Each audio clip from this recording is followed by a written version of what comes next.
Welcome students once again on my YouTube channel. हम लोग विलयन के बारे में पढ़ रहे थे। फर्स्ट वीडियो में हमने आपको बताया था कि विलयन क्या होते हैं, विलयन में कौन कौन से घटक होते हैं, विलायक और विलेय क्या है, इसके बारे में हमने डिस्कशन किया था। इसके अलावा हमने देखा था कि विलयन कितने प्रकार के होते हैं। ठीक है, अब उसी के आगे आज के वीडियो में हम देखेंगे कि विलयन की सांद्रता को हम किस प्रकार से व्यक्त कर सकते हैं। तो हम विभिन्न जो मेथड्स हैं, विधियां हैं जिनके द्वारा हम विलयन की सांद्रता को व्यक्त करते हैं, उन विधियों को यहाँ पर पढ़ेंगे। तो चलिए स्टार्ट करते हैं वीडियो को। तो सबसे पहले हम ये देखते हैं कि विलयन की सांद्रता किसे कहेंगे। विलयन की सांद्रता यानी कंसंट्रेशन ऑफ द सॉल्यूशन। तो विलयन की सांद्रता किसको कहेंगे, सांद्रता आखिर है क्या, तो इसको आप डिफाइन कर सकते हैं इस तरीके से कि विलयन के इकाई आयतन, विलयन के इकाई आयतन में उपस्थित विलेय पदार्थ की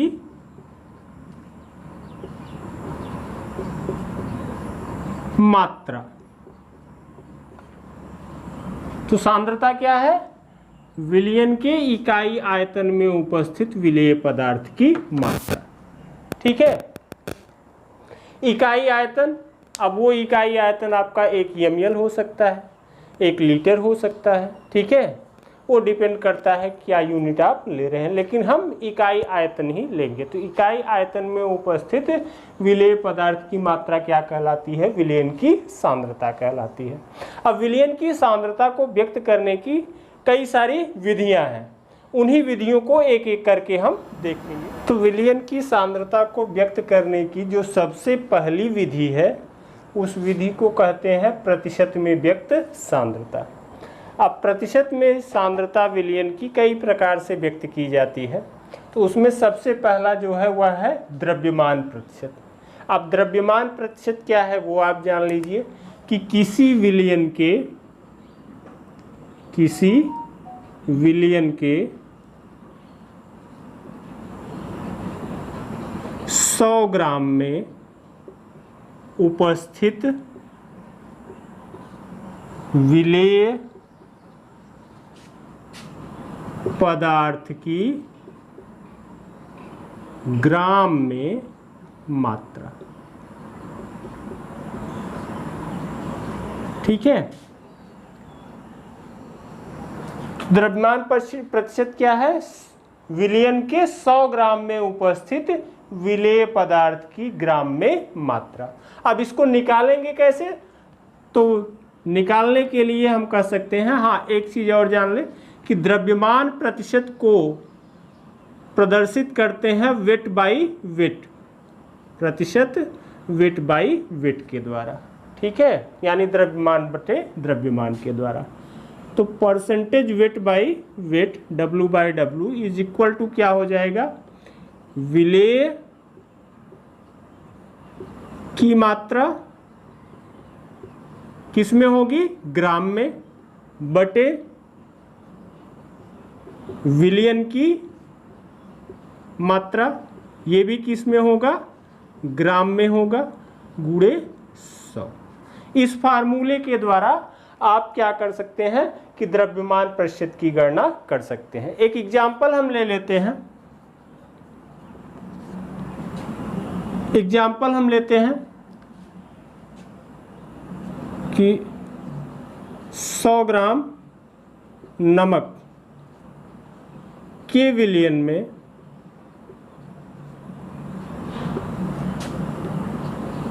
10 ग्राम चीनी उपस्थित है। द्रव्यमान प्रतिशत की गणना कीजिए।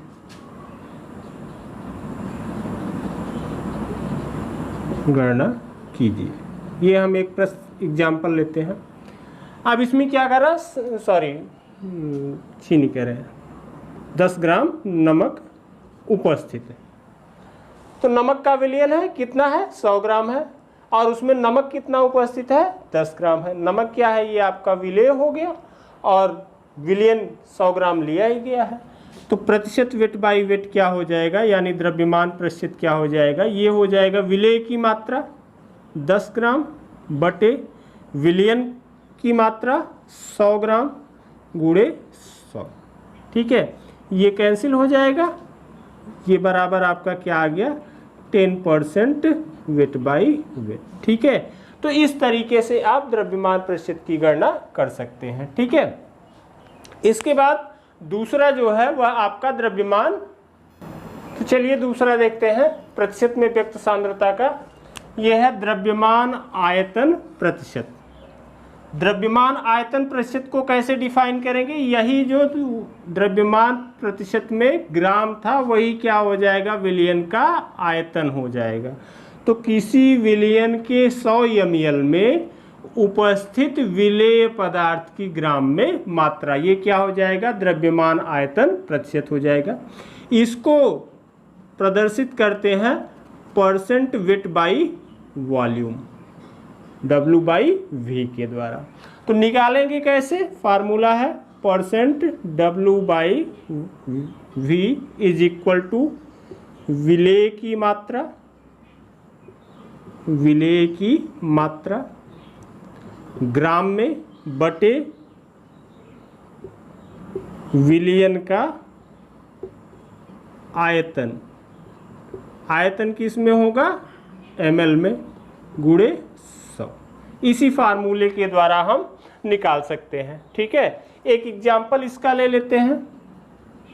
एग्जाम्पल के तौर पर मान लीजिए कि 200 ml चीनी के विलयन में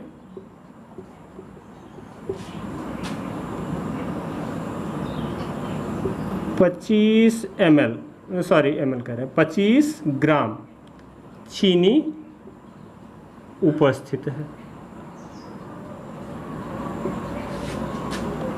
द्रव्यमान आयतन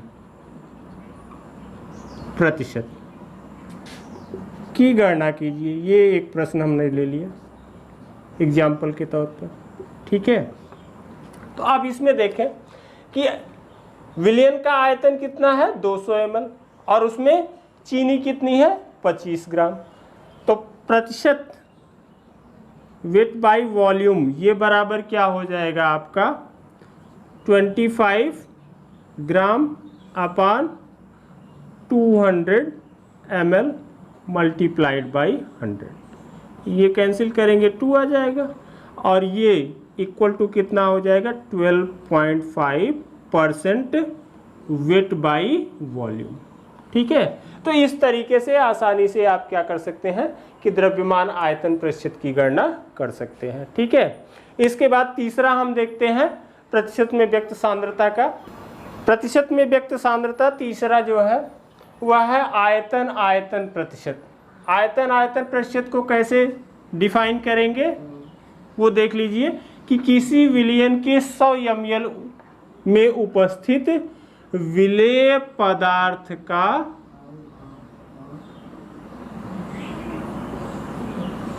ml में आयतन। ठीक है, तो आयतन आयतन प्रतिशत क्या है, किसी विलयन के 100 ml में उपस्थित विलेय पदार्थ का ml में आयतन। इसको प्रदर्शित करते हैं प्रतिशत V/V यानी वॉल्यूम बाई वॉल्यूम, आयतन बटे आयतन से। कैसे निकालेंगे, percentage V/V is equal to विलेय का आयतन, विलेय का आयतन ml में बटे विलयन का आयतन, ये भी किस में होगा, ml में, मल्टीप्लाइड बाई 100। ठीक है, तो इस फार्मूले के द्वारा आप परसेंटेज वॉल्यूम बाई वॉल्यूम निकाल सकते हैं। इसका भी एक एग्जाम्पल ले लें। ठीक है, कि 250 ml एल्कोहल के जलीय विलयन में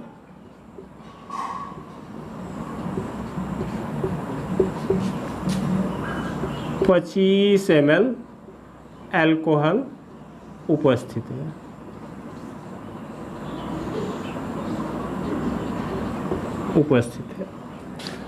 प्रतिशत V/V की गणना कीजिए। V/V यानी आयतन प्रतिशत की गणना कीजिए। तो कैसे निकालेंगे? CC में केवल आप रख दीजिए। विलेय का आयतन कितना है? 25 ml और विलयन का आयतन कितना है? 250 ml। ठीक है, तो निकालेंगे percentage V/V is equal to क्या हो जाएगा? 25 ml upon 250 ml multiplied by 100। ठीक है, ये हो गया। अब ये तो कैंसिल हो जाएगा इससे, ठीक है, और ये कैंसिल हो गया, एक आ गया, तो ये आपका हो जाएगा 10% V/V।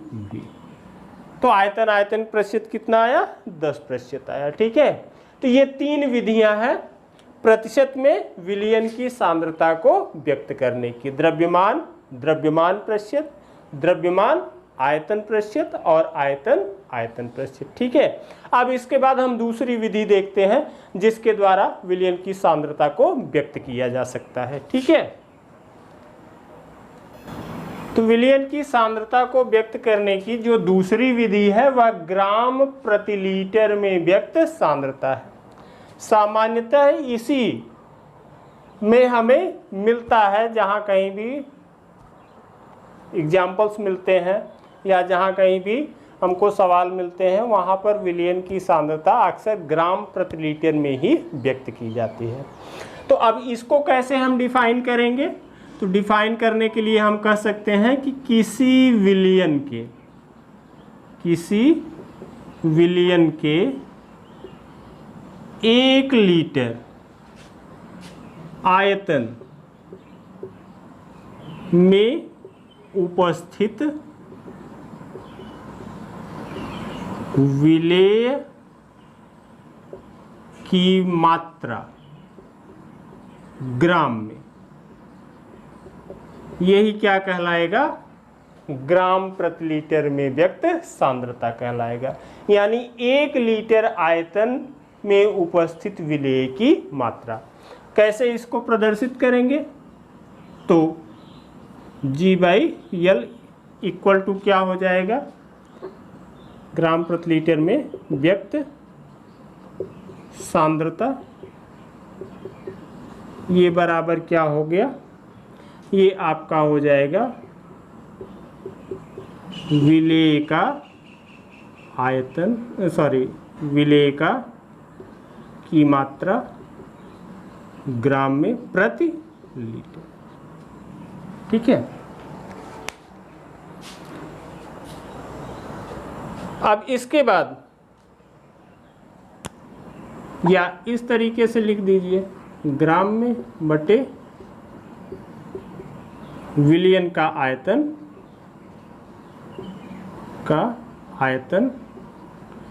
लीटर में। ठीक है, एक एग्जाम्पल ले लेते हैं। ठीक है, 500 ml विलयन में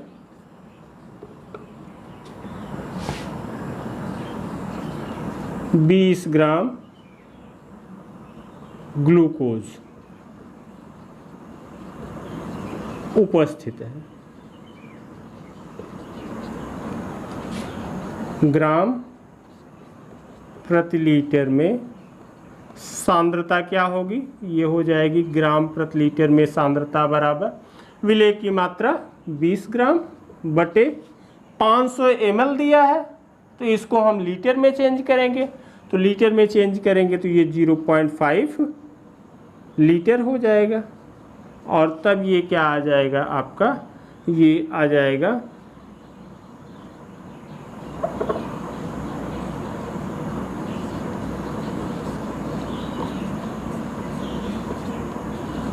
46%।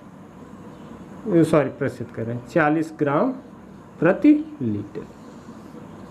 ठीक है, तो इस तरीके से आप निकाल सकते हैं। करना केवल कोई है कि जो अगर ml में आयतन दिया गया है या किसी अन्य यूनिट में आयतन दिया गया है तो उसको आप केवल लीटर में चेंज करके लिखेंगे। ठीक है, इसके बाद अगली विधि देखते हैं।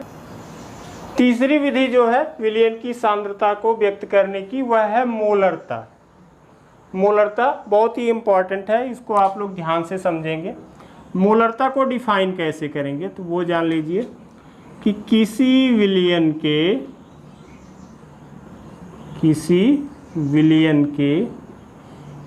1 लीटर आयतन में उपस्थित विलेय के मोलों की संख्या,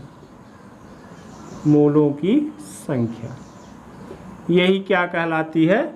मोलरता कहलाती है। ठीक है, 1 लीटर आयतन में उपस्थित विलेय के मोलों की संख्या। मोलरता को कैपिटल एम से प्रदर्शित करते हैं, तो मोलरता बराबर क्या होगा? अगर इसको हम सूत्र रूप में लिखें तो मोलरता बराबर हो जाएगा, ये हो जाएगा आपका विलेय के मोलों की संख्या बटे विलयन का आयतन लीटर में। ठीक है, ये बराबर क्या हो जाएगा? विलेय के मोल की संख्या कैसे निकालते हैं? विलेय का भार बटे विलेय का अणुभार, पूरे के बटे क्या हो जाएगा? विलयन का आयतन किस में होगा? लीटर में।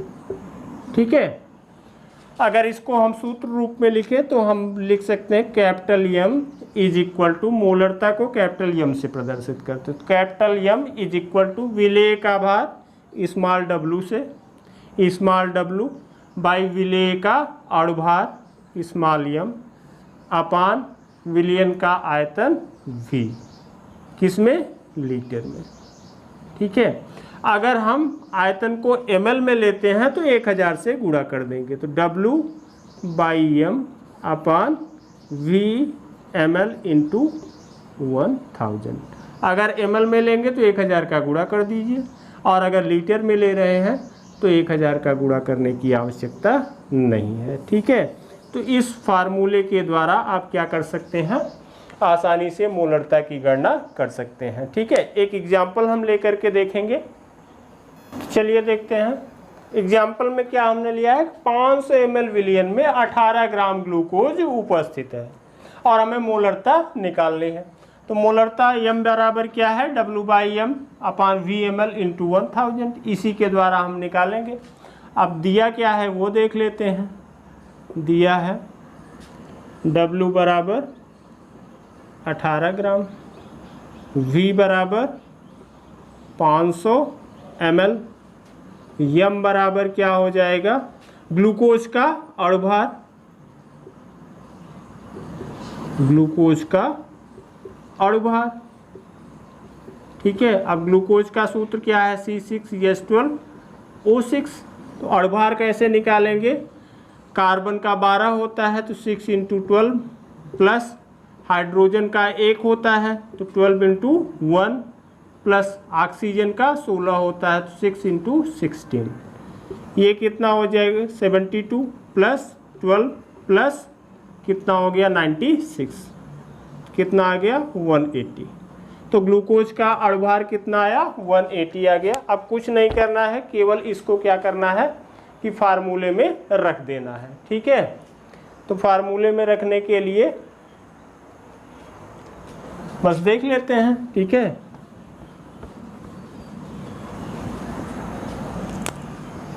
तो m बराबर क्या हो जाएगा? ये आपका हो गया 18/180 पूरे के बटे 500 गुणे 1000। ठीक है, ये डिवाइड हो जाएगा 2 हो जाएगा। ठीक है, और ये डिवाइड होगा तो 10 बचेगा। ठीक है, तो ये कितना आ जाएगा 2/10, यानी ये क्या आ गया 0.2 m। ठीक है, तो मोलरता कितनी आई 0.2 m। ठीक है, तो इस तरीके से हम मोलरता की गणना कर सकते हैं। ठीक है, इस पर आधारित ढेर सारे क्वेश्चन आपको मिलेंगे किताब में, उसको आप लोग इसी तरीके से आसानी से सॉल्व कर सकते हैं। ठीक है, इसके बाद अगली विधि देखते हैं। तो सांद्रता व्यक्त करने की जो चौथी विधि है उसको कहा जाता है मोललता। अब मोललता क्या है वो जान लेते हैं। किसी विलयन के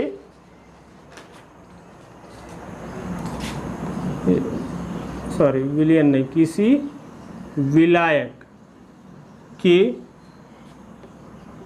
1 किलोग्राम में उपस्थित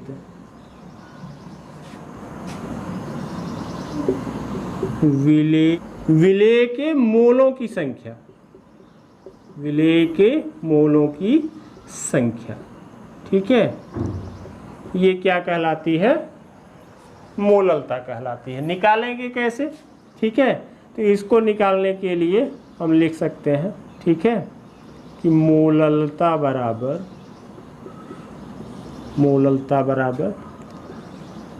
विलेय के मोलों की संख्या बटे विलायक का भार केजी में। ठीक है, अब मोलों की संख्या क्या होती है पहले ही आपको बता दिया गया कि विलेय का भार बटे विलेय का अणुभार, और पूरे के बटे क्या है विलायक का भार, इसमें केजी में। ठीक है,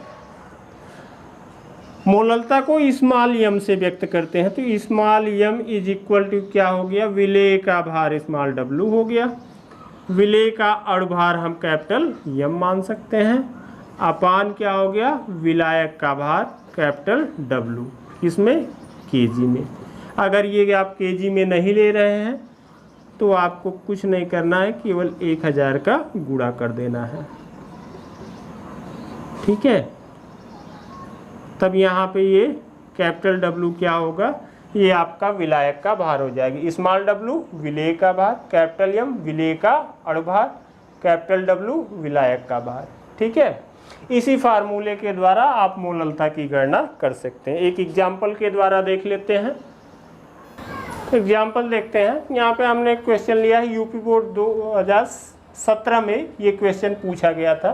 क्वेश्चन क्या है 10 ग्राम NaOH को 500 ग्राम जल में घोला गया है और मोललता की गणना करनी है। ठीक है, तो अब दिया क्या है वो देख लीजिए। दिया है स्मॉल डब्लू बराबर 10 ग्राम, ठीक है, कैपिटल डब्लू बराबर 500 ग्राम, कैपिटल एम बराबर क्या हो जाएगा NaOH का अणुभार, NaOH का अणुभार। अणुभार कैसे निकालेंगे, Na का 23 होता है, ऑक्सीजन का 16 होता है, हाइड्रोजन का 1 होता है परमाणु भार, तो ये क्या हो गया 40, तो ये इसका अणुभार आ गया। ठीक है, अब मोललता एम बराबर क्या होता है small W by capital M upon capital W into 1000, यही होता है। अब ये बराबर क्या हो जाएगा, इसको आप केवल सॉल्व कर दीजिए।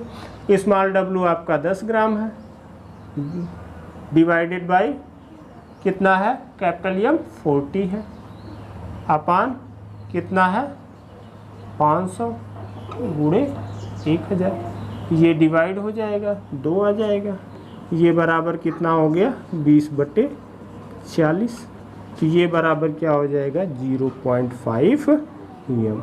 ये क्या आ गई मोललता आ गई। ठीक है, तो इस तरीके से आप मोललता की गणना कर सकते हैं आसानी से। ठीक है, और ढेर सारे सवाल आपके बुक्स में दिए गए हैं, उसको आप लोग सॉल्व कीजिएगा। अगर कहीं पे प्रॉब्लम आती है तो कमेंट बॉक्स में दीजिएगा, हम उन क्वेश्चंस को सॉल्व करके एक अलग वीडियो में आपको प्रोवाइड कर देंगे। ठीक है,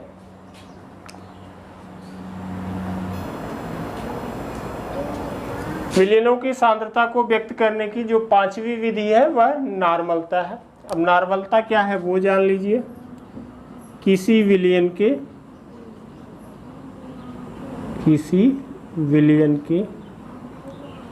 1 लीटर आयतन में उपस्थित विलेय के ग्राम तुल्यांकों की संख्या, ये क्या कहलाती है नॉर्मलता कहलाती है। ठीक है, निकालने नॉर्मलता को कैपिटल N से व्यक्त किया जाता है, तो हम लिख सकते हैं कि नॉर्मलता बराबर क्या हो जाएगा, नॉर्मलता बराबर विलेय के ग्राम तुल्यांकों की संख्या बटे विलयन का आयतन, किसमें लीटर में। ग्राम तुल्यांक की संख्या कैसे निकालेंगे, विलेय का भार बटे विलेय का तुल्यांकी भार, तुल्यांकी भार पूरे के बट्टे क्या हो जाएगा विलयन का आयतन, किसमें लीटर में। यही आप ध्यान देंगे। ठीक है, तो नॉर्मलता को कैपिटल N से व्यक्त करते हैं, तो N इज इक्वल टू क्या हो जाएगा, N इक्वल टू विलेय का भार स्मॉल w अपान विलेय का तुल्यांकी भार को E से व्यक्त किया जाता है बटे आयतन V से लीटर में। अगर आयतन लीटर में आप नहीं लेते हैं ml में लेते हैं, तब उस स्थिति में W/E अपान V ml इंटू 1000 हो जाएगा। ठीक है, तो इस फार्मूले के द्वारा आप नॉर्मलता की गणना आसानी से कर सकते हैं। ठीक है, चलिए एक एग्जाम्पल के द्वारा इसको समझ लेते हैं। चलिए एग्जाम्पल एक तो देख लेते हैं। 500 ml विलयन में 20 ग्राम NaOH विलेय है, नॉर्मलता आपको निकालनी है। तो अब कैसे निकालेंगे वो जान लीजिए कि नॉर्मलता N बराबर क्या होता है, स्मॉल W/E अपान V इंटू 1000। यहाँ पे V किस में है, ml में है। ठीक है, अब दिया क्या है वो देख लें। दिया है स्मॉल w बराबर 20 ग्राम, E बराबर क्या हो जाएगा NaOH का तुल्यांकी भार, तुल्यांकी भार ये होता है 40। ठीक है, V बराबर कितना दिया गया है 500 ml, बस इसको आप रख दीजिए। तो ये क्या हो जाएगा 20/40/500 गुणे 1000, ये डिवाइड हो गया 2 हो गया, और ये क्या हो गया 20 गुणे 2/40, ये बराबर कितना आ गया 1 आ गया। ठीक है, तो इसको क्या कहते हैं नॉर्मल विलयन, क्या कहा जाएगा नॉर्मल विलयन कहा जाएगा। ठीक है, अगर N लिखा हुआ है। अगर कहीं पर N/10 लिखा गया है तो इसका मतलब होता है सेंटी नॉर्मल, सॉरी सेंटी कह रहे हैं डेसी नॉर्मल। डेसी नॉर्मल, और ये बराबर कितना होता है 1/10 के। ठीक है, अगर कहीं पर n/100 लिखा गया है तो इसका मतलब होता है सेंटी नॉर्मल। ठीक है, इसका मतलब क्या होता है 1/100 के। ऐसे आपको सवाल में मिलेंगे कहीं कहीं पे। ठीक है, या कहीं पे लिखा है n/2 तो इसको कहते हैं सेमी नॉर्मल। क्या कहा जाता है? सेमी नॉर्मल विलियन। इसका मतलब हो गया 1/2 के। ठीक है, तो ये अगर इस तरीके से आपको मिलते हैं तो इसका मतलब है कि नॉर्मलता 1 होगी बटे 10 या 1/100 या 1/2। ठीक है, चलिए अगला जो विलयन की सांद्रता को व्यक्त करने की विधि है वह क्या है? मोल प्रभाज। बहुत ही इंपॉर्टेंट है, इसको आप लोग एकदम ध्यान से देखेंगे। अब मोल प्रभाज क्या है वो जान लेते हैं कि किसी विलयन में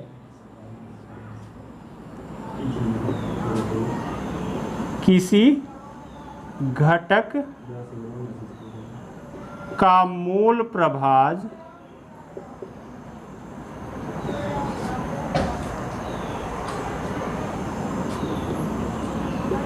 घटक के मोलों की संख्या तथा विलयन में उपस्थित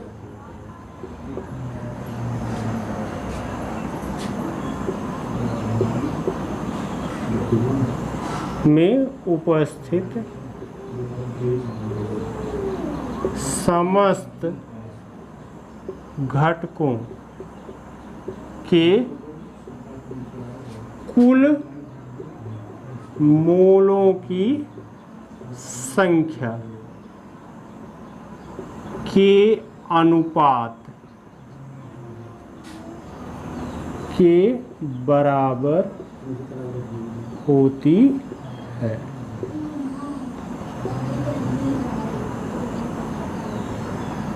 तो मोल प्रभाज, अब एक विलयन में दो घटक अगर हैं विलेय और विलायक, ठीक है, तो जिस घटक का हम मोल प्रभाज निकालेंगे उसके मोलों की संख्या और विलयन के जितने घटक हैं उन सभी के समस्त मोलों की संख्या का जो अनुपात होगा वही क्या होगा? मोल प्रभाज होगा। तो द्विअंगी विलयन में अगर हम देखें, द्विअंगी विलयन में विलेय का मोल प्रभाज ये बराबर होता है n/n प्लस कैपिटल N, और विलायक का मोल प्रभाज ये बराबर होता है capital N/n plus capital N, जहां स्मॉल n बराबर विलेय के मोलों की संख्या और कैपिटल N बराबर क्या है? विलायक के मोलों की संख्या। ठीक है, अब मोलों की संख्या क्या होती है वो जान लीजिए। मोलों की संख्या ये बराबर क्या होती है? पदार्थ का भार बटे पदार्थ का अणुभार, यही होता है। ठीक है, तो इसको आप लोग नोट डाउन कर लीजिए। एक एग्जांपल देख लेते हैं, अक्सर यूपी बोर्ड में पूछा जाता रहता है। चलिए देखते हैं।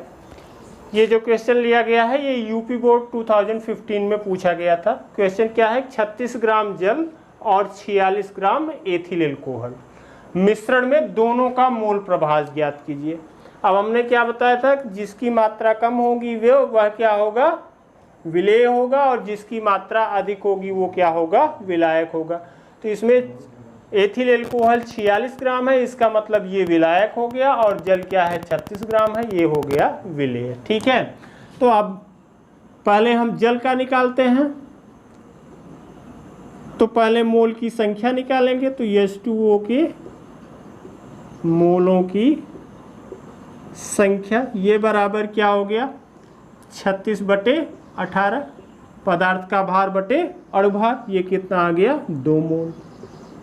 ठीक है, इसके बाद एथिल एल्कोहल C2H5OH होता है, इसके मोलों की संख्या निकाल लें कि मोलों की संख्या, तो ये 46/, इसका अणुभार कितना होगा, ये हो जाएगा आपका 46, तो कितना आ गया 1 मोल आ गया।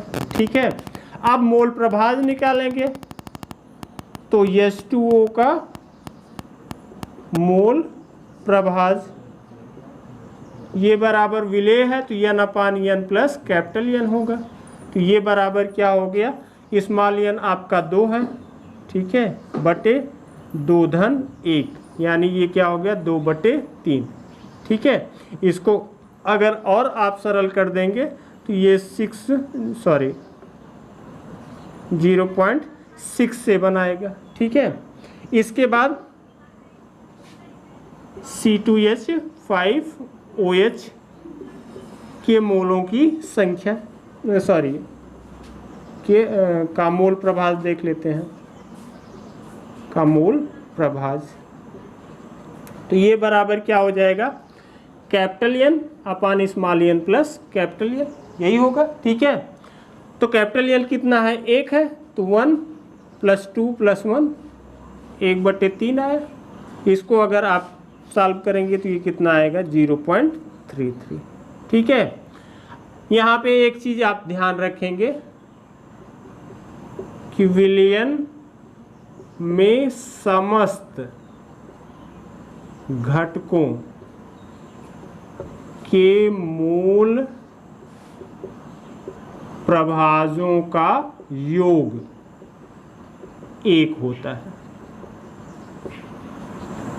ठीक है, जितने भी घटक होंगे, यहाँ पे हमने 2 घटक लिया है, अगर 2 से ज़्यादा भी घटक हो रहे हैं तब भी उनके जो मोल प्रभाज होगा उनको अगर हम जोड़ेंगे तो उसकी वैल्यू कितनी आएगी 1 आएगी। अभी इसके और इसको अगर दोनों को जोड़ दें तो वैल्यू कितनी आ रही है 1 आ रही है। ठीक है, तो ये हो गया आपका विलयन को सांद्रता को व्यक्त करने की विधि। ठीक है,